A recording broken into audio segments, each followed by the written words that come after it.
Good morning, and thank you for joining us on Resilient You on Power 98.5 FM satellite radio. We have a very special guest today, Leslie Ferguson, who is joining us from California. Leslie has had resilience from a topic that's very special to me. Leslie has lived with a mentally ill parent, and then she was a foster child, and she came out triumphant. So we are very happy to welcome her and hear about how she was resilient in her life. Leslie, thank you so much, and welcome to the show. Hi, thank you. Thank you for having me. Wonderful. So usually what I do is ask our guests to tell a little bit about themselves. I know I shared a little detail already, but um, why don't you tell us about yourself? Okay, I am a former English teacher and college writing instructor. I now work in publishing and I'm enjoying being a published author, which is a dream come true. Wonderful. And I happen to have a copy of your book here, which I read, and I wonderful. When I was her daughter, and you want everyone to know it's available on Amazon. Where can they purchase this book? Currently, it's on Amazon and Barnes and Noble. It is free on Kindle Unlimited right now for a limited time, and the ebook is $4.99. So if you want to jump in on that sale, after that, it should be available on Kobo and as Nook and other digital retailers. Wonderful. Now, this they should know that this is a memoir. So, a memoir is a true story. And who is your audience? Who do you think should read this book? The back says 7-year-old Leslie has a serious problem. Someone is trying to kill her. Um, who should read this? Well, I've heard a lot from people who've read it already saying that everybody should read it. So I'll second that. However, more specifically, anybody who has known anybody or been in a family with somebody who is afflicted with mental illness, and anybody who has been in foster care, anybody who works with children, anybody who works in the child welfare system or in social work, just so they can kind of get an inside glimpse as to what a child experiences in these situations, living and dealing with a parent who's mentally ill, a single parent who's mentally ill, and looking at the family struggle to navigate all of this. And then anybody who wants to know what it's really like when a kid is in foster care. Yeah, yeah, and I was raised by my mother who was mentally ill. I also went into foster care, and although I didn't get adopted, I went back to my mother. Um, and so, it's really interesting. I think that in my own experience, um, it gave me something to strive for. I think, coming from that place of um, where we didn't have things that other people had. Um, it personally, it made me want to strive and do better, although it took longer in my case. So college wasn't something I was prepared to do right out of high school. Um, but I went back later, and it was all Mm, good when I had the right structure. yeah.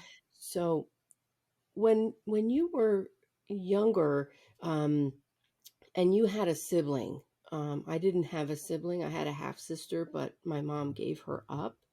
So, Mm. um, so that I'd like to hear about that. How that. And again, I don't want to give away what you have in the book, but what do you think about your upbringing in terms of how it formed you? Wow. Well, I was a sibling and then I was an only child in a sense because I moved on without my brother and we were separated. And even though we did see each other occasionally, it really was like I was trying to now navigate my new life with this new family and trying to forget the past. And unfortunately, that meant somewhat forgetting everything that had happened, forgetting that I had a brother, even though on a logical level, I knew that I still had that family. I knew that he was my brother, but we were just going in two separate directions. And at the time, it was what I needed to do to survive. I went into major denial of everything I had been through. And that, looking back on that now, I realized that was my coping strategy, my defense mechanism, so that I could, in fact, survive.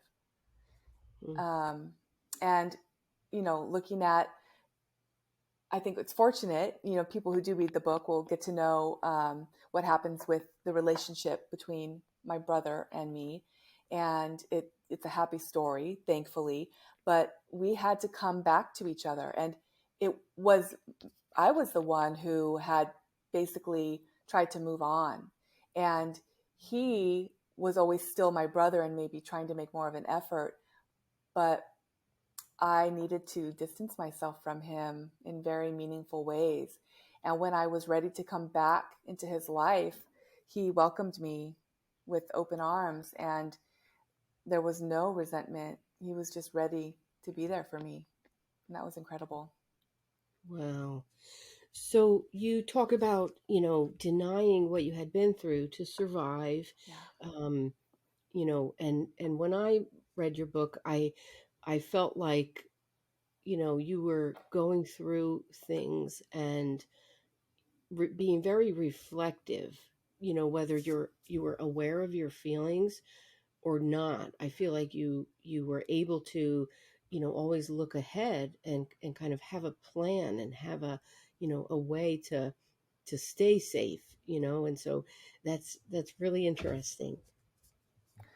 Yeah, it's interesting to hear you say that as well, because I I tried to reconstruct what I experienced so that I could bring the essence of this to the reader.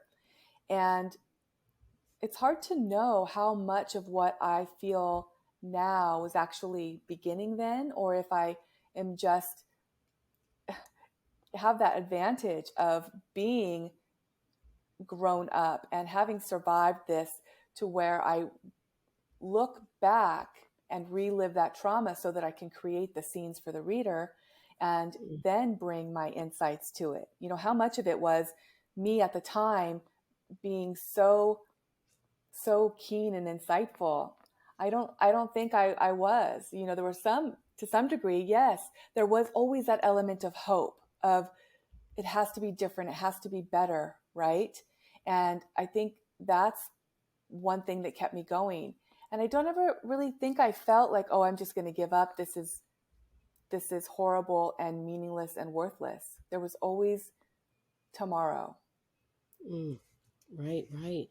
Well, that's interesting because I also am in the process of well, I've written my memoir, but to go back to those times and recreate those Yeah. scenes and try and have that reader be in your shoes at the age of 8 or whatever, it's definitely interesting, but you did that. I can attest to it. We were there with you, and Thank you. it was, yeah, it's wonderfully written. And Thank you. um I think, when people go back to revisit trauma, and again, I want to remind our readers that trauma is not necessarily when you break your leg or get into a horrific car accident. It can be perceived. So, you know, a child having a single parent, that can be a trauma because they were abandoned and neglected. And, you know, there's everyone's different. So you have your personality that comes into play and your birth order, and you have so many things that are um to your advantage, and then you have other things that you don't have, you're not born with. So, you know each of us have that innate survival skill, right? So when we're in survival mode, we either fight, flight, or freeze. And if you don't know how to identify your emotions, if you don't know how to process them, it comes back later in Yeah. another way, right? So there's people that I help or deal with, even encounter, that have issues. And when they trace it back, when they take that time to dig in, that's when they realize that this thing happened. Um, Yeah. I'll share a quick story. My daughter was, um, we were at a baseball game, and we were in the bathroom, and she was 3 at that time, and I stepped out of the bathroom to take a phone call. So when I went to open the door, it she had locked it, and she turned out the light. So here she is inside this bathroom. I'm talking to her through the door, trying to get someone to open it. And she was in there maybe 5 minutes, long enough for them to run and get the key. And she was okay talking the whole time. Um, but I ended up having anxiety from that experience. Mm. So she's 9 now. And if she's somewhere and I can't see her, I have this innate feeling that I better go and check on her, even though she's probably fine. She's watching YouTube in the living room, you know? But the truth of the matter is, it was traumatic to me because I would never want my child to be locked in a dark room without Right. me, you know? Right. Um, but that's just one example of something that, it was traumatic, more so to me than to her. She's not afraid of the dark or going anywhere by herself. Like, she's fine. So Yeah. that's something I just wanted to convey to our listeners, that, trauma can be many shapes and sizes, and the way that we react to those things in the present and then even later years, it's really interesting. So you were able to go back, revisit your life as a child through the experiences um, of going into foster care as well. Right. So how did you and your brother were separated, because they didn't allow siblings to be kept together in the foster system, right? So Right. how did you change when that happened? Well, so we were separated when I was 10 and he was just turned 9. And we were separated because we were not of the same gender. And the first time we were separated, we were placed in McLaren Hall, which was a juvenile housing facility in, oh, I forget what city it was in. And he was, in one wing or one dorm, and I was in with older kids and all girls. And we didn't get to see each other a lot. And I pretty easily was able to just put it out of my mind that not only had we just been ripped away from our mother, who was, mid psychotic break, but now I'm separated from my brother. It's my only link to my family and everything I've known. And I was able to just be with the other kids and go to the classes that they had for us, this little school. And I was excelling. And I think it was just what I did, because what else would I do if I wouldn't just follow the rules and do everything I was supposed to do and make the most of it? Then I would have to really face what had just happened. And without knowing it at the time, that would have just been too difficult. So I just kind of put my head down and moved forward. I earned points so that I could spend them in the store. This like honor system they had with, if you do your chores, you earn points and you get to take little field trips and do all these things. And I was doing that. And, my brother, the times when I would run into him very infrequently, he was reaching out to me. Leslie, hi, how are you? I miss you. And I was just like, don't bother me. Like, isn't that strange that I would just kind of, instead of take him under my wing and want to just be with him, but I didn't know how. I didn't know how to be as a girl in the world facing her brother and who's had these things happen. And so it was really about moving forward and not looking back.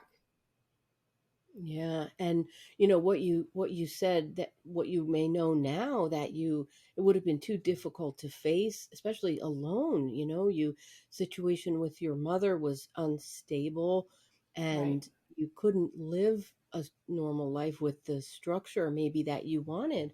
So Right. now here you are in this group home, which I was in. A battered women's shelter, but it was similar. The Wow. kids were Yeah. separated from the parents, and the mother Wow. was kept, and the whole facility was locked. And it was bizarre. I was Mm-hmm. so, I don't know, for me being in that place, it was smaller, and they kept saying, "You're here for your safety." But I didn't feel You safe. I didn't feel was, safe. you know, it was like I didn't have safety at home, but this was like I Right. was in a foreign place and I didn't have, but it sounds like you had some structure, and you could be responsible, and you could earn things, and you could experience what a normal life was. Yeah. That's that's just amazing. For some Um, reason, I just thrived on structure and kind of needed that. And it, when I would see my brother, it was like I couldn't talk about anything deep. There's the memory that I have of running into him in the swimming pool and just basically then, having him like, watch me, I'm going to do a flip now, I'm going to swim away, I'm going to do backflips. And it was just so superficial because kids don't even have the tools yet to speak about things on a deeper level. And if they did, what would they say? Would they say, "Oh, I hope you're okay. I hope mom's not trying to kill herself right now. What's going to happen next?" And my brother was already on that level, and even though he was younger than I was, it was like he was supposed to be taking care of me. And mhm. I don't know how we were lucky in that we made it through that. That we um, and I always wonder why some people have resiliency in some ways and others seem to crumble under the same circumstances or similar circumstances.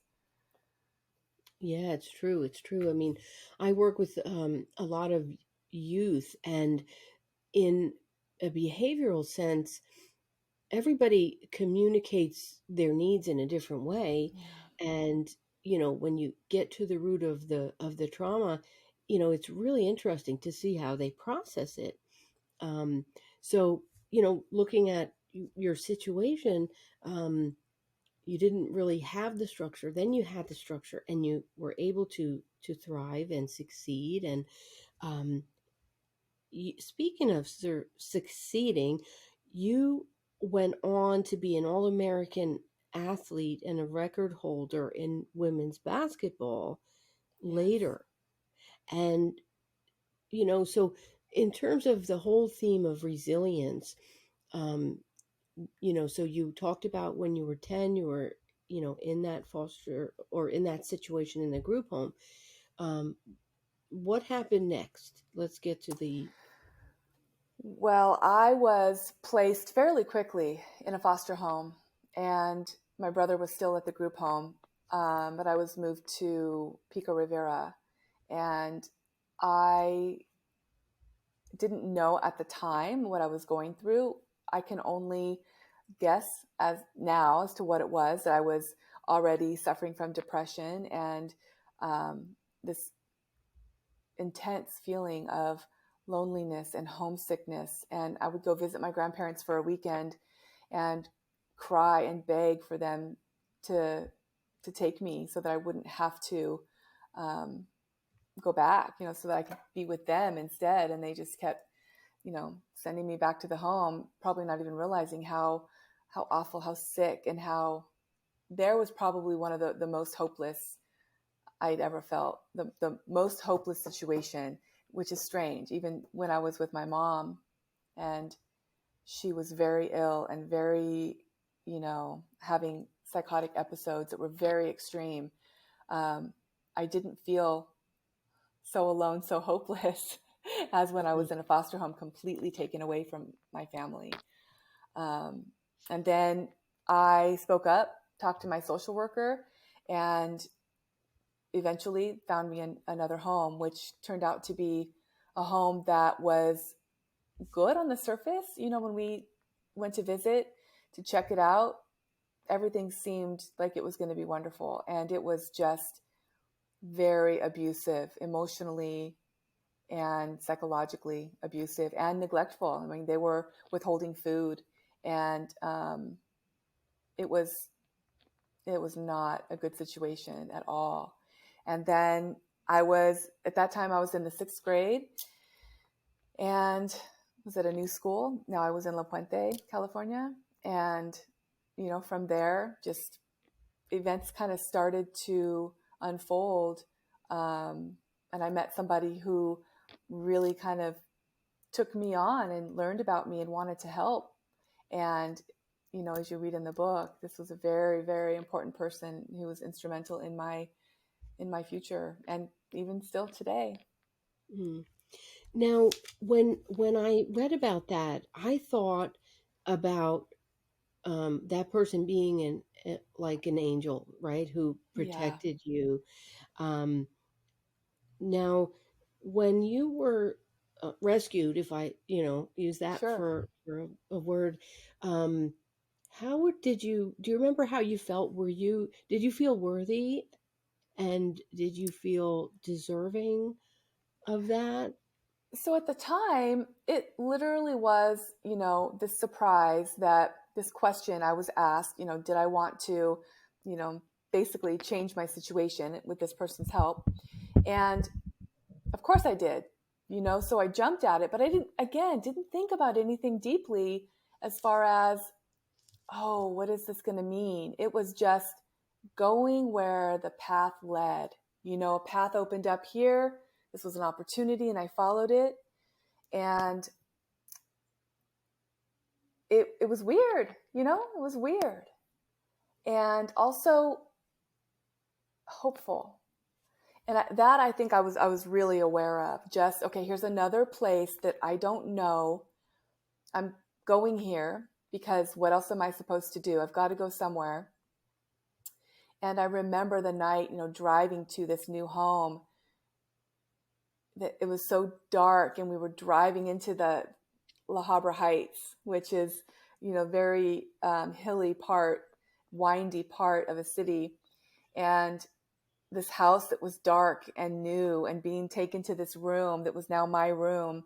And it just felt so, you know, um, it's interesting. I've never had anybody just ask me that outright. I think I portray it in the book in a way that was true to me at the time, which was this brand new experience and just kind of checking everything out and trying to take in all the details around me and just keep surviving.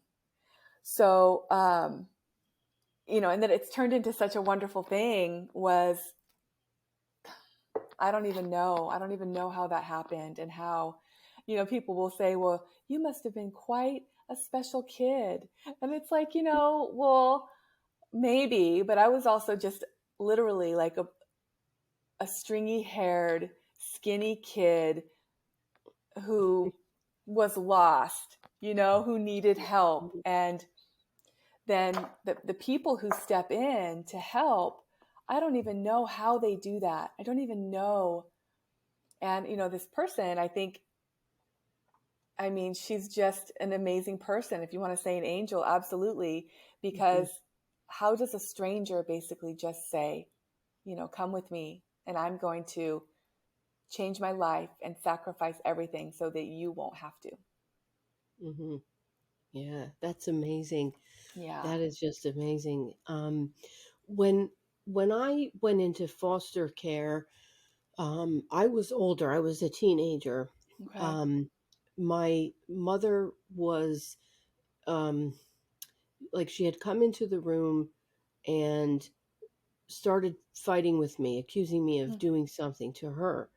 And she had delusions. And, you know, I would either respond with, "No, mom, I'm not doing anything," and hoping she would believe me and go away. but Yeah. but that wouldn't happen. She would Yeah. fight with me, and she was just so, in her delusional state and Right. not aware of any logic. So, Right. this one night she came in, she accused me of being on the phone, and she ripped the phone out of the wall. Back then we had cords and phones in the wall. So Right. Yes, she we did. ripped the phone out of the wall. She said that, if I didn't want to be there, she would call somebody and I could leave. And I just felt like I would agree, and I would say, "Yeah, Yeah. I'm ready. I want to leave. I don't want to be here. This is crazy." Yeah. And she called, and she stayed so calm as the police came and took me. 20 minutes later, this was like 11:30 at night. I had been Wow. sleeping. They said, "Pack a bag." I was like standing in my room. The room is like spinning because I'm like, "Is this really happening? My Yeah. mother is like kicking me out?" And so I went to this house in the dark, not knowing. I remember the clicking of the car door shutting, the heavy police car door shutting, and going in there with my black garbage bag of belongings. I don't even know what Hmm. I brought. And the woman, greeted me, and she said, "We'll talk tomorrow." And she took me to the basement, which was a finished basement. I remember it had black carpet and white bedding. There was a Hmm. nice day bed in the room, um, and there was a night light in the room. I had my own bathroom, and it was, nicer than a room I ever had. Yeah. But I remember just sitting there and just being awake and just listening to every little sound, Yeah. and you couldn't sleep, and you're like, and I remember thinking, this woman just left me alone, and nothing would have been good no matter if she had stayed with me, Right. because then you have this stranger with you at night. But Right. um and for me, the next day she said, "Okay, you're going to go to school today, and I'm going to drive you." Well, I always took a bus, and I never had to. So that was weird. She drops me at school. She said, "My aunt is going to pick you up." So now it's like some woman's going to pick me up. And after school, her daughter had a modeling um, competition. At the end of her modeling school, they did a little show and everything. So I had to go to this modeling show for this girl, and she also had a son. Well, the son had ADHD and he was just hyper, and it was a strange dynamic, but she included me, which was, Yeah. odd, and I had no idea what would. And afterwards we went out to dinner, and she told me, "Get anything you want." Hmm. And it was in 3 months time, maybe it was less. I was getting all A's in school. She Wow. got me a job. I was working at the local grocery store. I had opened up a bank account, and she was talking with me about my future. Wow. And the pain, the fear, it hit me. And she also had me reconnect with my father, who my biological father, where my parents had split and divorced when I was 5. um, my biological father was an alcoholic and had gone through recovery, but he couldn't have me in his life. Well, Hmm. this woman was such an angel, like you said, and she was trying to do everything to fix my life. And for the most part, it would have, if not for these unresolved feelings I had. Yeah. I ended up going back to my mother. I dropped out of school, Hmm. and there's more. I'll have to release my book, and you can hear more about my story. Yeah. But you know, to hear you talk about that, being whisked away to something new, and what were your options, and Yeah. how you used it to your advantage. So you do you think that you started to heal at that point with the structure, with a new home and a family? Do you think that you started healing then? I think then it was the glimpse of the opportunity to be, to exist, and to not have the daily struggle of the fear of my biological mom, or in a foster home uh, with people who don't care. Um, it became really clear to me very soon that these people cared about me and they were trying to help. They encouraged me to go to counseling. I remember a couple of counseling sessions, and it's funny is um, this person said, you don't remember, but we were trying to encourage you to go to therapy more, and you didn't want to go. You were, you know, you just wouldn't. And I said, yeah, I was probably embarrassed because the message was, you're broken, you need to be fixed. And that goes to show the stigma that was attached to it, instead of like, no, this is what we do. This is what people do to get help so they can start processing and healing. But I don't think I started processing or healing then. I think I was given the opportunity to stop undergoing um, that very harsh trauma, and I was coming of age. So I just put my head down, tried to be as perfect as possible, except when even though you want to be perfect, there's still the aspect of you, you get angry, you say things you shouldn't, and then you feel like everybody hates you. I was caught in that kind of a spiral too. And I just wanted to be perfect because I wanted to be loved. And I thought, if I do well in school, if I just am good at everything, then what choice will people have but to like me and to love me? And so that structure of knowing pretty soon that I was I was never going to be given up on. And that was a hard lesson I had to learn, right? That these people were never going to give up on me, because I always believed it somewhere inside that there was just going to come a time where they would say, that's it, we're done, you're out, we don't want you. And but it never happened. I just kept going to school and kept playing sports and kept just getting as good as I could. Yeah, wonderful. Well, I want our listeners to know that our kids need to have outlets for support. Yes. So if you're a parent, if you're a caregiver, a grandparent, aunt, uncle, brother, sister, um, try to remember that kids need a softer, kinder path. They need Yes. something that, where they can be open to share their feelings. The world is so difficult now with, everything that kids have on their shoulders, whether it's, schedules that are too busy and pressure from school or from Yeah. parents, or even, what they see and what they feel they have to aspire to.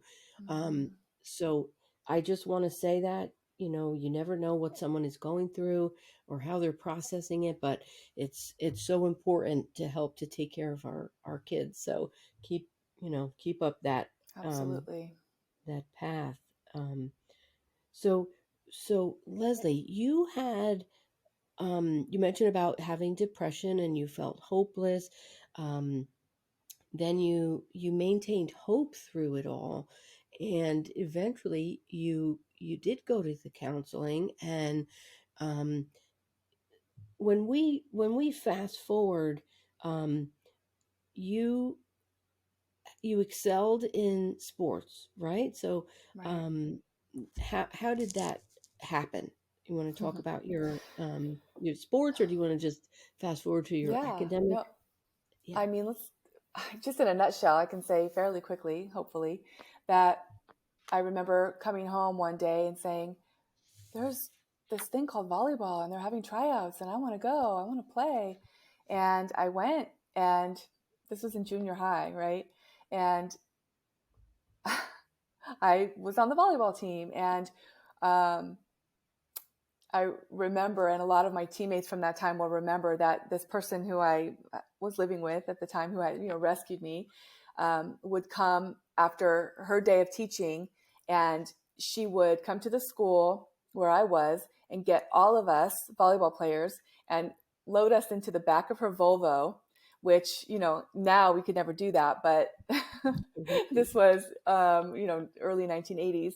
And we would all just kind of climb in, and she would drive us to our volleyball games at some other local junior high. And I remember she had a gate between the back seat and the back area of the Volvo station wagon. And that was because she had dogs and she would want to, keep them in the cage. And so we all piled in like dogs, which I think is kind of funny because, she historically has been a rescuer of animals and a rescuer of me. And so always the joke is when she mentions her rescued animals, I can be kind of lumped in with them. And so they just let me, and they encouraged me, and they supported me.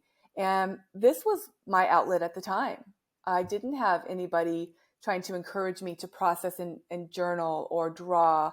But I got physical, and it gave me a place to kind of channel my frustration or my anger or angst, and without even realizing it at the time. And that just continued. And I was tall, I was athletic, and I worked hard, and I loved it. I loved to play. So I was the person who, when practice was over, I wanted to stay for 2 hours and continue, hitting balls or shooting hoops.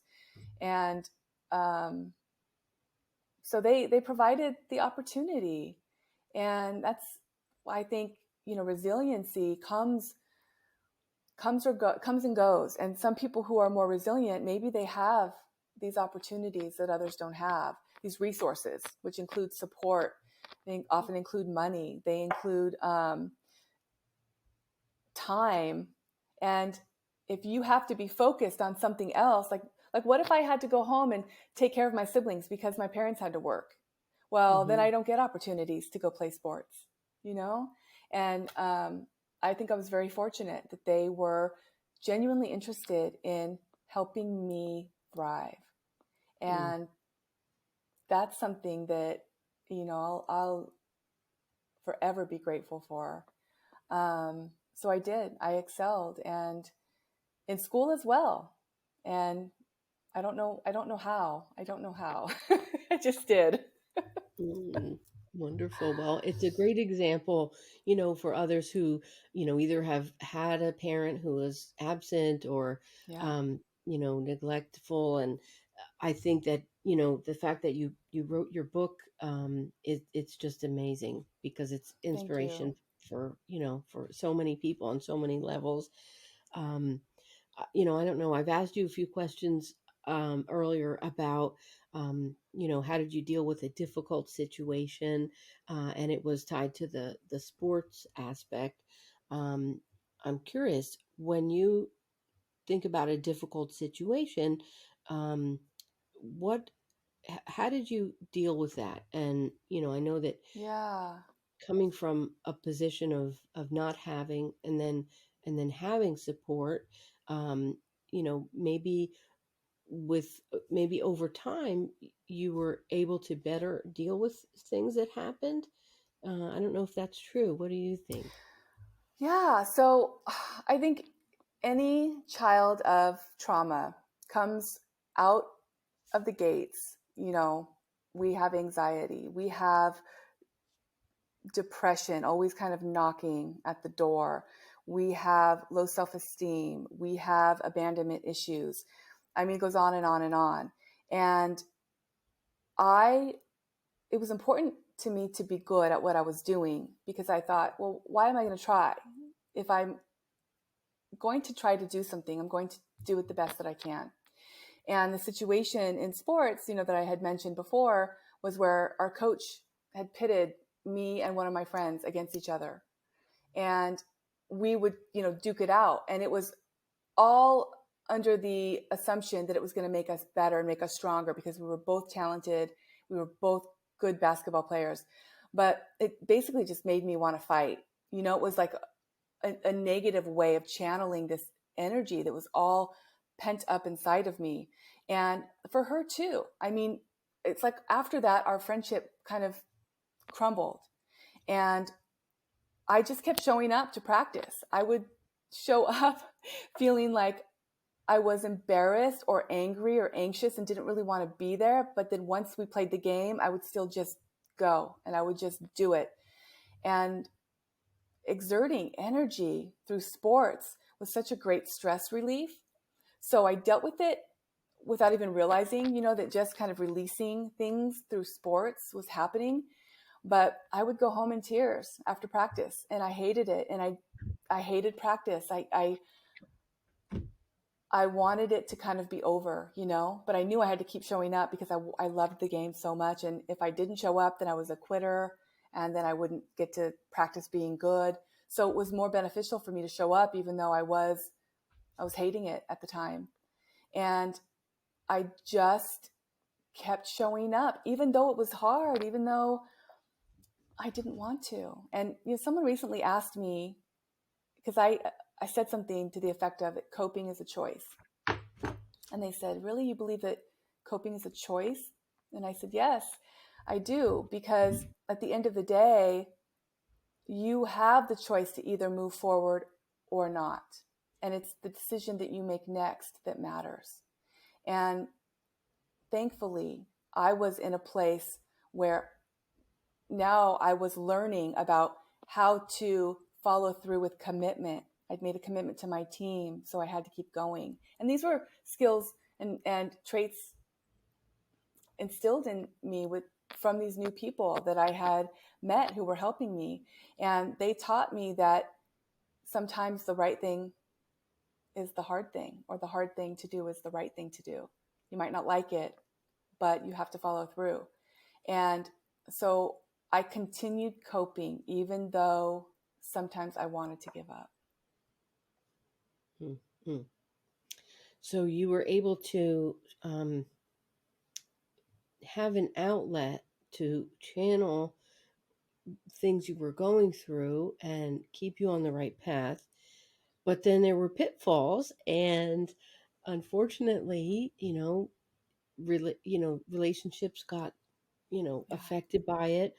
Yeah. Um, it's interesting because everything we go through, um, you know, it makes us who we are. And coping strategies, you can have either positive or negative coping strategies. And so, but I think the more honest you are, and that's one of the first things I ask people to do in my book, Emotional Strength Yeah. Explained, is to be honest with themselves, because I think deep down we know that right answer. We know the next step.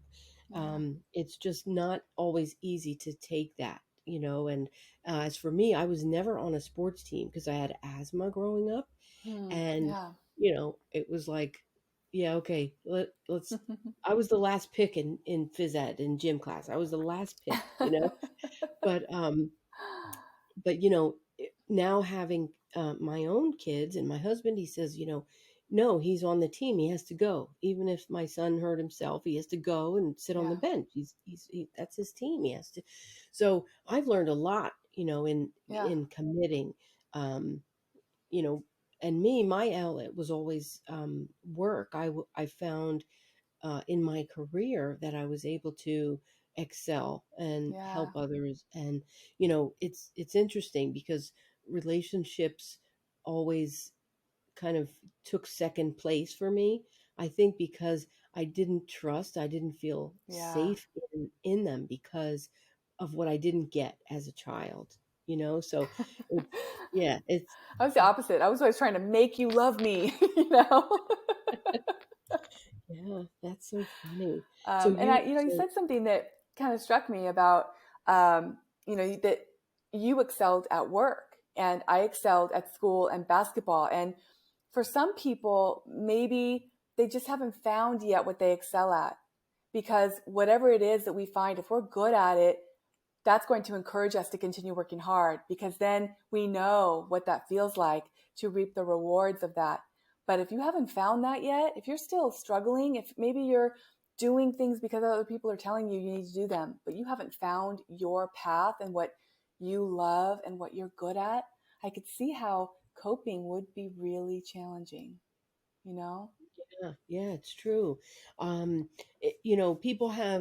People that have options. They sometimes don't realize how fortunate they are. Yeah. Um, And again, I in New Jersey where we are, we have a lot of different classes. Um, so you can drive like 5 miles in any direction and hit a city with Hmm. low income. And it's just interesting to see all the support organizations we have now and all the options. There's a Yeah, it's new great. there's a new number that people can text if they want to get help. There's Hmm. also the National Mental Health Hotline. Um, so there's a lot of options for people, no matter where they are. I think the thing that I would love everyone to know is that you don't have to feel like you're not good enough if you have mental health challenges, or if you're Right. feeling down or depressed. If you, but again, mental health is health. So remember that. Yeah. Um, the new number to text is 74141. So text 74141 if you need support and help. Um, it's very important, and hopefully, if you're listening to this, Leslie has shown that you don't have to give up. You never have to give up. There's always chances that will come. Tomorrow is a new day. Yeah. Um, you can seek healthy relationships at any point in time. Um, and and again, it's important to be open, be honest. Um, I think there were a few points in your book that I wanted to talk about.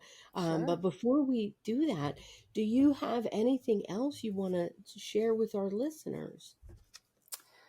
Well, speaking a little bit more about um, there's always options. I think that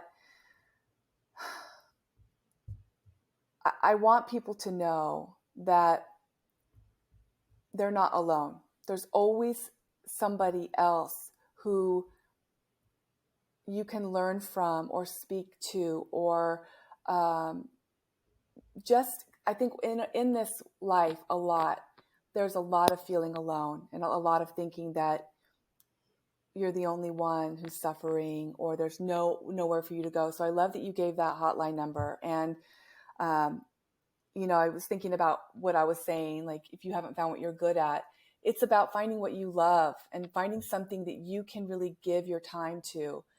I love the idea of this concept of find out what you're good at and do that, and find out Mm, what you're good at, and then if you love it, give it away, help others. And a lot of times it's through helping others that we help ourselves and we don't even realize. This is how a lot of mm, parents come to say that having children was what made them better people. It's because we rely on others, and our relationships and our interactions with people push us to become better. And this is how one way in which a community thrives is that we all rely on each other. And so I hope that, I have found that writing is a great outlet for me. And I know a lot of other people for whom that's true as well. And to just keep writing, processing, drawing, keep being creative, keep striving to process what you're going through. And it may take time, but there is healing on the other side of that. mm.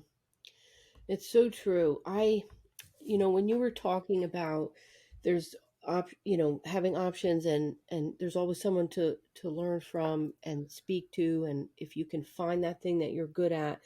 um, I had a neighbor, and their son was graduating from high school, and his name was Nick. And I said, Nick, I'm so happy for you. What are you going to do? And he says, oh, I don't know. He was so overwhelmed. Mm. um, and so I said, well, at that time I was doing resume writing, and I said, well, if you're not going to go to school right now, I can help you if you're looking to find a job. Mm. That's what I do resumes. I can help you. And he said, no, I don't want to work. I said, okay, well, that's going to be a problem, because if you Right. don't want to work and you don't want to go to school, I'm sure your parents don't want you sitting at home. Well, he said, I'll figure it out. I like sports. I said, oh, well, there's a lot you can do with Yeah. sports. and when I talked with him a little more, he wanted to be like a sports broadcaster. He knew all the teams, all Hmm. the stats, all the scores. He knew he was betting on sports games, even though he was younger, underage. He was still Yeah. winning, and he just had all his knowledge. I tried to help him, and unfortunately, he didn't accept the help. He died from a drug overdose. Oh, wow. He had an outlet. He was working out. Yeah. And it was, I think, 2 years after his graduation from high school. He went to the gym one day and overdosed in one of the rooms at the gym. Oh my gosh. I I can't tell you how this made me feel. Even though I had tried to reach Yeah. out to him once, Yeah. I never did again.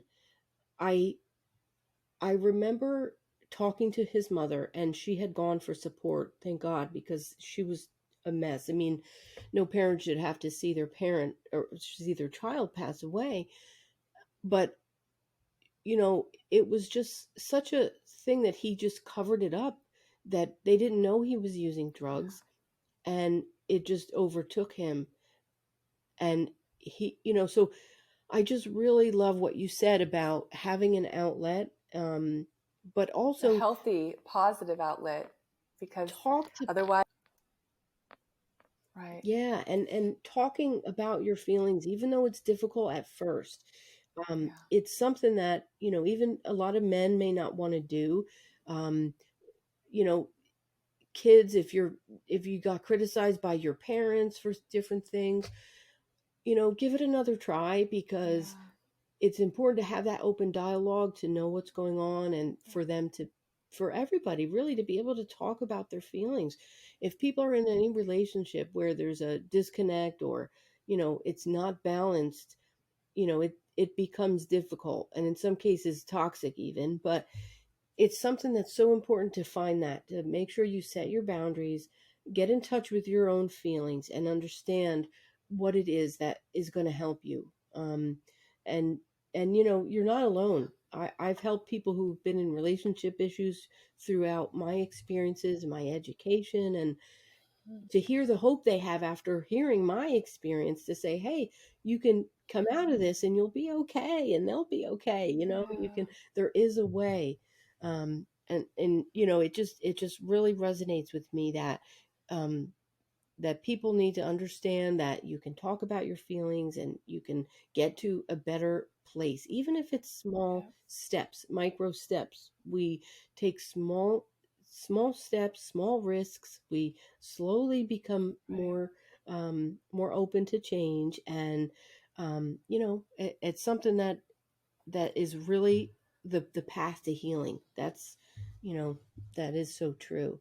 um Right. And we all, at the end of the day, we make our own decisions. But I think speaking up is huge. I look at my situation. If I hadn't spoken up in the first foster home I was in, I wouldn't have made it to the next foster home, and then I wouldn't have met this person. So it's like there is a path, and if you stay moving toward it, moving forward and not back, and not holding yourself back with unhealthy outlets, um, then you open up opportunities for yourself that you can't see right now. And I worked with teenagers for many, many years, and one thing I would say to them is, this is not the end of the world. Like if you don't learn MLA format for your paper, that's okay. You're going to be fine. Just breathe. You have resources to help you. You can look up how you're supposed to do your works cited. That's okay. It's okay, because at that age, the prefrontal cortex is not yet developed. And so we put so much pressure on young people to have it all together, to have all the answers, to do the right thing. And they need support. They need kind, and you said it earlier, soft support that can guide them and help them keep hope alive and find what it is that drives them every day in a positive way. Yeah, because we don't want to shut them down and make them feel not Right, good enough to then not have right. that fear, which that's what happened to me. Um, when I went to college and I excelled and I became, that I had good grades, national, uh, I don't know what it was, Phi Theta Kappa, something like that, for the 2 year school that I first went to. I was just so proud of myself. Like, you Yeah. mean I could have done this years ago? Why didn't I do this? Hmm. Like, and going through something where you succeed and you get that recognition, it's just it's something that everyone needs, right? So it's important, Yeah.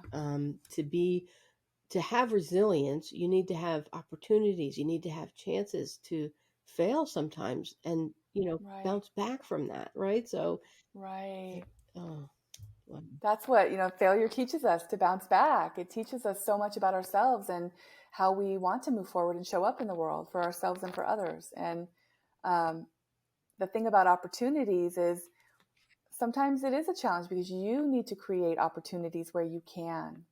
You can't expect other people to just do everything for you. It's a balance of finding those opportunities where they are and creating them where you can. mm, it's true, it's true. um but again, if anybody wants that number to text, 74141, it's national for United States and US territories. So keep that in mind. Reach out. My website, www.aliciapozony.com. We have resources there as well. But again, take advantage and reach out and just talk to somebody. Talk to a trusted friend or confidant. Um, well, Leslie, the thing that I wanted to ask you about, in your book, and writing a book is a huge feat, right? Because not only do you have to be honest with yourself, be vulnerable, put Yeah. yourself out there, but then there's this piece of it which has to put put yourself in the hands of critics, right? These people are going to read this, Oh so God, yeah. you know. Right. Um, but when I opened your book, the beginning, um, there were a few parts where, again, having a mother who was mentally ill, having psychotic breaks, and doing things that were just not normal. Not like just wearing slippers to the grocery store or something. I'm talking about, like, Right. things that are on another level. And here we are, a Right. kid who's supposed to be protected and kept safe, and we're not. I just, like, here, there's one part on page 10 of your book. That night, Mom woke me by shaking my shoulder. She knelt next to William, who was asleep. As usual, the plastic wrapped mattress had deflated overnight. Get your shoes on, Mom whispered. They're after us because your aunt turned us in. The darkness in my aunt's living room told me it wasn't morning yet. Mom and William were fuzzy blobs. The sticky swish of plastic trash bags and the unlocking of the door disturbed the silence. Mom stood in the doorway like a shadow, backlit by the yellow porch lights of the apartments in the small complex. Anyway, I won't read too much, but that to me brought back memories, because my mother would, in the middle of the night or in the middle of the day, or when I came home from school, she would take me out of school and say, "We're leaving." And she would up and we would go somewhere Wow. because of this Yeah. urgent thing that was happening, or people were out to get her, or it was something I just couldn't Yeah. understand. And I just can't even, and it's amazing that I've connected with you, because you Hmm. know I'm sure there's a lot of people who have been through similar experiences, as we have, but I just haven't connected with many, in my life. And Right. Right. it's just so interesting that something like that was commonplace in my life. I got used to it. I then was able to use that, to my benefit. So I became an independent consultant, where I would take jobs that were 3 months, 6 months, and that change.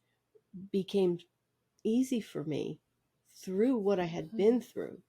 Nobody knew it. Yeah. People were amazed, like, "Oh yeah, I have this great consultant for you. You know, she'll get up to speed in 4 days, and you know, will be good to complete the project work." But no, nobody knew, not even me, until later when I went through counseling, why that worked for me. You know, because Yeah. I was constantly being ripped, and we were constantly moving from place to place. Um, Hmm. you know, so that was just, so I just want to say that your writing really resonates with me. And again, I feel like, you know, there's other parts in the book. Again, when I was her daughter, a memoir by Leslie Ferguson, available on Amazon, Barnes and Noble, Kindle, free right now, but please buy the book, support your authors, put so much time and energy into this.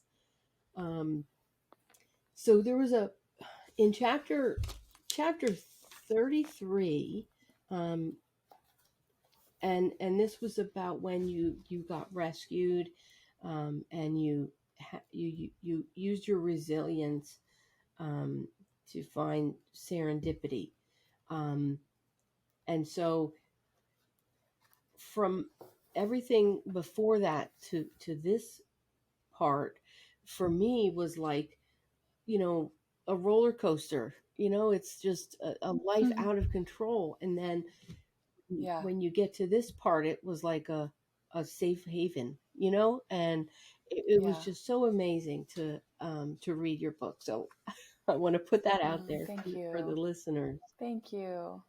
Yep. And then the other thing I wanted to mention was, on page 309, um, you say normalizing your experiences has always been integral to your survival and your ability to keep your head above water while treading, to avoid being swallowed by the vortex of trauma. Um, Now, when I read that, I thought that's that's a good thing.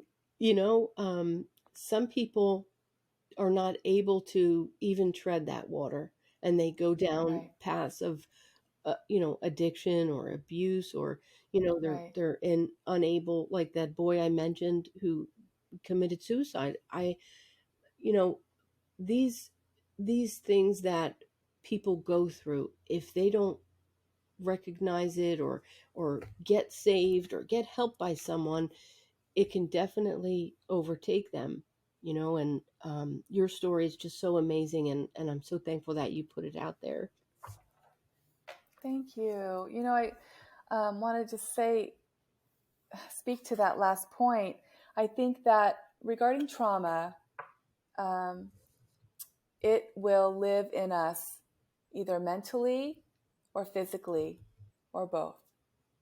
If we don't process it because we can't when we're young, we're either going to be so racked mentally, maybe that we are depressed, we can't seem to get out of the rut, we have to give up, or we turn to these negative outlets for some respite, for some hope that things will feel better or get better. For me, I think I was lucky in that my trauma rooted itself in my body because it allowed me to deny mentally and emotionally so that I could just be a worker. I could play basketball and volleyball and go run and jump and pound. And I could just put my head down and focus on schoolwork. So it distracted me from everything. Mm, But it doesn't let us go until we process it, right? mm, The body remembers. So those of us who experience trauma, we have it rooted in our bodies. And we deal with it. And when we start healing and we see some of it free up, we realize, wow, this has been a long journey of trying to let go of the past because it wants to hold on to us so tightly. mm. It's true, it's true. I once met with a nurse who asked me if I had any abuse. And I said, Hmm. what, why are you asking that? It was totally, you know, I was in for um, something like a physical, regular checkup. And and I'll never forget it. And she asked me, and I said, well, I told her about my mother. I told her about my father who had abandoned me, and she shook her head and she said, yeah, that's it. She said, your physical health is impacted by that. And, and I was young then, like 21 or something. And it was, Wow. I was like, yeah, I got headaches, or I got, whatever I had. It was just like not, Yeah. I didn't believe her. But then later, when I had depression, severe depression, I had panic attacks, I had anxiety, and I totally felt like I was going to die. It was the worst thing. Hmm. And I didn't have delusions like my mother. Maybe I might have if I left it go untreated, Right. but I did Right. accept medication. At that time, I took 1 year of Prozac. And then I met my husband, and he really helped me with behavioral therapy. I call it behavioral therapy, Hmm. even though it was Yeah. just structure and consistency. Um, Hmm. and it's something that, looking back, I wonder if I had listened to that nurse and gone to therapy, or done some Yeah. self I don't know. I wonder what would have happened differently. But the path I went down, I I made it out. Although, going looking, I don't wish that on anybody. What you Yeah. know, but again, we're survivors. Yeah. We are. We're here to tell about it, which is amazing in and of itself. So it's possible to survive. It is. It is. And, I think we've talked a lot about um, what you've been through. Again, an amazing story of resilience, right, from start to finish. Um, you've survived trauma and you've lived to tell about it. You have your book that is out there. Um, Leslie, tell us what is next? Well, I am working on another book, and it is fiction, although it does have some autobiographical elements, as I'm sure any fiction writer will tell you. Things are based on what they know and their lives to some degree. Mhm. And I am hoping to continue connecting with other writers and helping people share their stories and process and heal.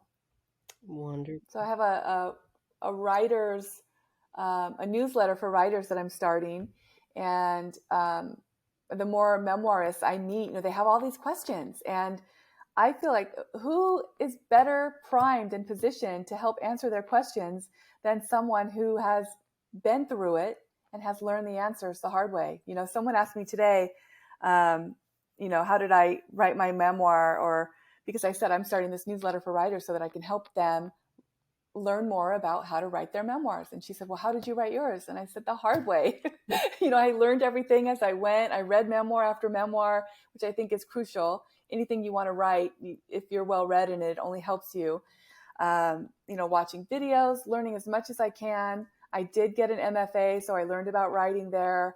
But I really was like, boots on the ground, struggling for 15 plus years to make this come together. So if I can help other people do it in fewer years than 15, Hmm. that will be good.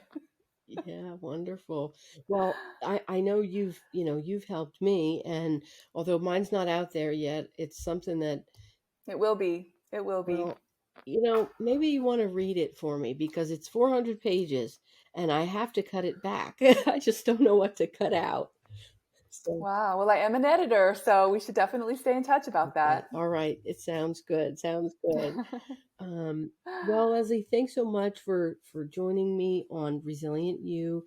I am excited to hear about you writing another book. When you get closer, we'll have you on the show again. Um, and I want to welcome everyone. If you have time, please share share this program. Um, You can reach out if you want to be a guest or a sponsor. And again, we're looking to help other people. Um, this Power 98.5 is heard in 31 countries out of New York and Manchester, United Kingdom, on Power 98.5 FM satellite radio. So thanks everyone for joining us. And again, Leslie, thank you so much. We loved having you. Thank you so much. I love being here. I appreciate you. All right, thank you.